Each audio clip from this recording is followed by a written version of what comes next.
La ville a adopté en 2013 son premier Agenda 21. Composé de 110 actions, celui-ci donne de la cohérence et de la visibilité aux actions individuelles et collectives en faveur du développement durable. 5 ans après son adoption, le bilan est plutôt encourageant avec plus de 60% des actions réalisées. Celles-ci sont portées à la fois par de nombreux services municipaux, mais aussi par des partenaires, des associations et les habitants qui ont participé à toutes les étapes de l'Agenda 21. C'est ensemble que nous bâtissons progressivement la ville durable. Retour sur quelques actions mises en œuvre depuis 2013.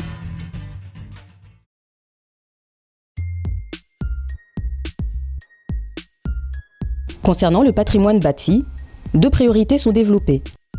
Un travail sur l'enveloppe des bâtiments existants et futurs et l'accompagnement au changement de comportement. Par exemple, sur les équipements publics, le groupe scolaire Langevin Mandela a fait l'objet d'un agrandissement et d'une rénovation. Dans ce cadre, un travail sur l'isolation de l'ensemble des bâtiments a été réalisé.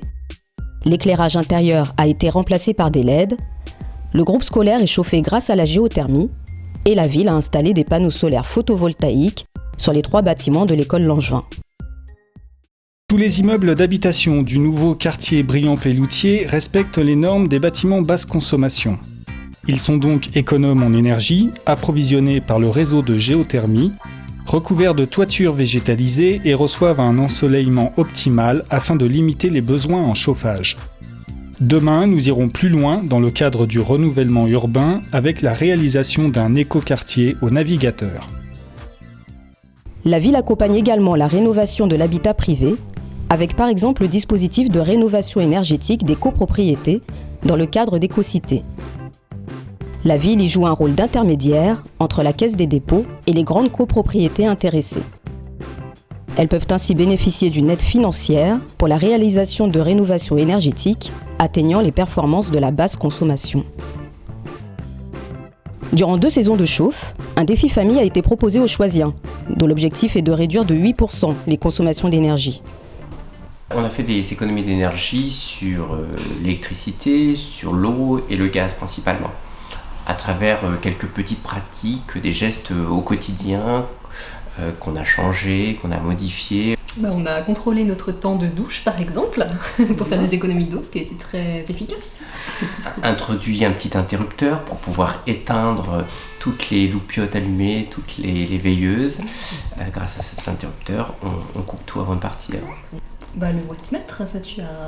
Ah oui. Tu as bien travaillé sur le wattmètre. En fait, le wattmètre nous a permis de voir quelle était la consommation des différents appareils.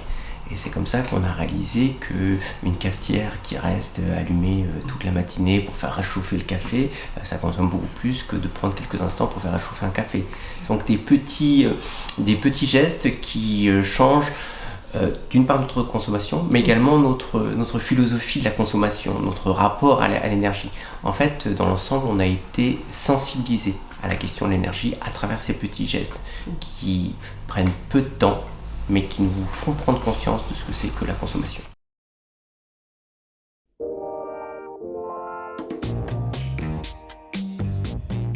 La nature en ville est omniprésente à Choisy-le-Roi, du pied d'arbre jusqu'au parc.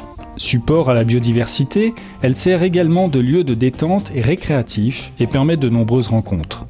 Sur les espaces verts, Choisy-le-Roi a mis en place la gestion différenciée, qui consiste à adapter l'entretien en fonction de la nature, la situation et l'usage de ces espaces. Cela s'appuie également sur la mise en place de solutions alternatives aux techniques de désherbage chimique, le zéro phyto. Cette action, qui préserve les nappes phréatiques, profite aussi à la faune. Ainsi, de nombreux ruchers se sont installés sur la commune. La gestion de certains espaces verts sur la ville est confiée à des entreprises d'insertion par l'économie, comme l'entreprise HEP sur le quartier des Navigateurs. Des noues paysagères sont aménagées dans les nouveaux quartiers. Ces espaces plantés permettent également une meilleure gestion des eaux pluviales, notamment en cas d'orage. La Darse est en cours de requalification pour devenir une coulée verte et bleue entre le parc interdépartemental et la Seine. Enfin, chacun est invité à végétaliser la ville en rejoignant un des jardins partagés ou en déposant un permis de végétaliser. Je suis ergothérapeute. pour l'hôpital Paul Guiraud, Villejuif, et je travaille à la fois à l'hôpital et à la fois sur une structure extra-hospitalière qui est le CATTP à Choisy-le-Roi, donc auprès d'un public de personnes adultes. Comme je suis choisienne, en fait, j'ai vu que sur le site de la ville, il y avait la possibilité d'avoir un permis de végétaliser. J'en ai parlé aux patients qui étaient intéressés. Donc on a construit notre premier bac en palette. On s'est rabattu sur le quai parce que les trottoirs ici sont bien larges, sont bien exposés. On les voit de nos fenêtres, donc c'est pas mal. En termes de proximité, c'est ce qu'il y avait de mieux. La démarche, elle était thérapeutique dans le sens où c'est des gens qu'il faut mobiliser, qu'il faut stimuler. Donc faire quelque chose, c'est toujours porteur de toute façon, mais quand ça a un sens, c'est encore mieux. Donc ça prend sens pour certains, effectivement, parce que chez eux, ils jardinent pas. Pour la plupart, ils ont des appartements. Donc c'est aussi une façon d'un petit retour à la terre. C'est vraiment minime comme action, mais on compte en faire plusieurs. Quand j'en ai parlé au départ, et notamment au niveau du bar de la Marine, on m'a dit mais ça va pas tenir. Alors Rosette m'a dit je vais surveiller mon étage parce que ça va être saccagé, ça va être vandalisé. Donc il y a toujours cet a priori. Mais bon, pour le moment, à part effectivement 2 plantes qui ont été volées, je pense qu'il faut tenir de toute façon et que ça ne peut que égayer un peu notre environnement, tout simplement.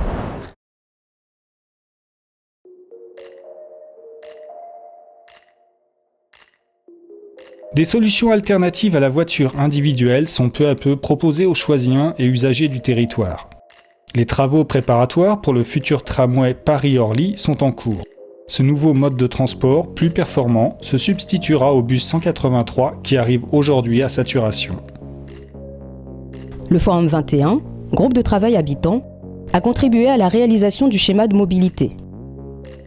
Ce schéma reprend les projets structurants, comme l'Eurovéloroute ou la passerelle cyclable, et les complète avec un maillage plus fin des différents quartiers. Il est aujourd'hui mis en œuvre aux gondoles en lien avec les conseils de quartier. Objectif : apaiser l'espace public, faciliter les déplacements et réduire la pollution en accordant une place plus importante aux piétons et aux cyclistes. D'ores et déjà, de nombreux arceaux vélos sont disponibles à proximité des transports en commun, ainsi qu'une station vélo sur la nouvelle esplanade du port. Les agents municipaux ne sont pas en reste.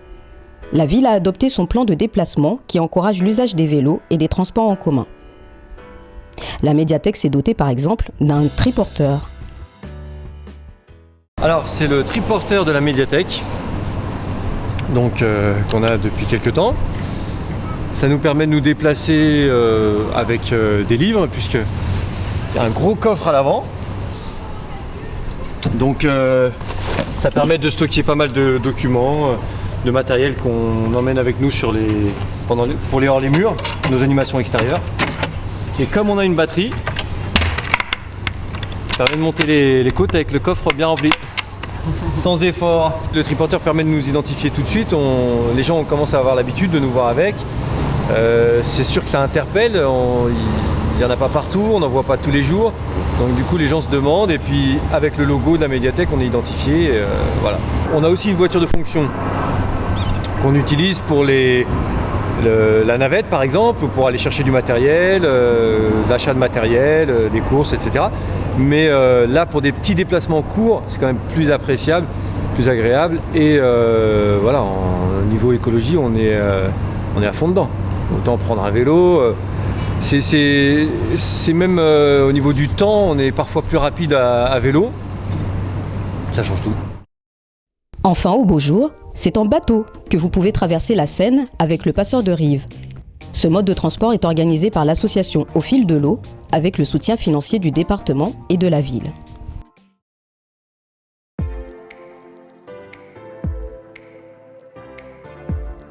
La réduction de notre empreinte écologique se fera aussi en changeant nos modes de consommation. Qu'est-ce que vous avez acheté de bon ? Alors, donc moi, d'habitude, des œufs. Des œufs, j'ai pris un petit panier, puisque je cuisine pas tant que ça. Et j'ai rajouté des carottes et de la confiture. Vous venez régulièrement, c'est ça ? Régulièrement, oui, parce que tout ce qui est circuit court m'intéresse en fait. Tout ce qui est consommation responsable, donc consommer autrement pour aider nos petits agriculteurs. Donc, tout ce qui est consommation responsable m'intéresse. Donc je pense que c'est beaucoup mieux pour notre économie de venir consommer ici, quoi. Si Valbio est présent sur le parvis de la gare tous les mardis, ce n'est pas la seule possibilité offerte aux choisiens. On retrouve par exemple les paniers de la gare et des AMAP. La consommation durable passe également par le recyclage des déchets et la réduction de leur volume. C'est pourquoi la ville mène un travail pour réduire le gaspillage alimentaire dans les cantines. Les enfants des groupes scolaires Langevin et Mandela ont pesé durant une semaine tous les aliments jetés en sortie d'assiette. Les résultats ont permis d'élaborer un plan d'action qui sera progressivement mis en œuvre. Cette opération sera généralisée dans les différents établissements scolaires de la ville. Les particuliers, quant à eux, peuvent apporter leurs déchets à la déchetterie intercommunale et ainsi permettre leur valorisation. Cette nouvelle déchetterie intercommunale propose des horaires plus élargis et adaptés au quotidien de chacun. Que de chemin parcouru. Et pourtant, les enjeux, les besoins pour aujourd'hui et demain restent importants. Alors ne nous arrêtons pas là. Chacun peut œuvrer pour une ville durable et c'est ensemble que nous construirons le plan d'action de l'Agenda 21, acte 2.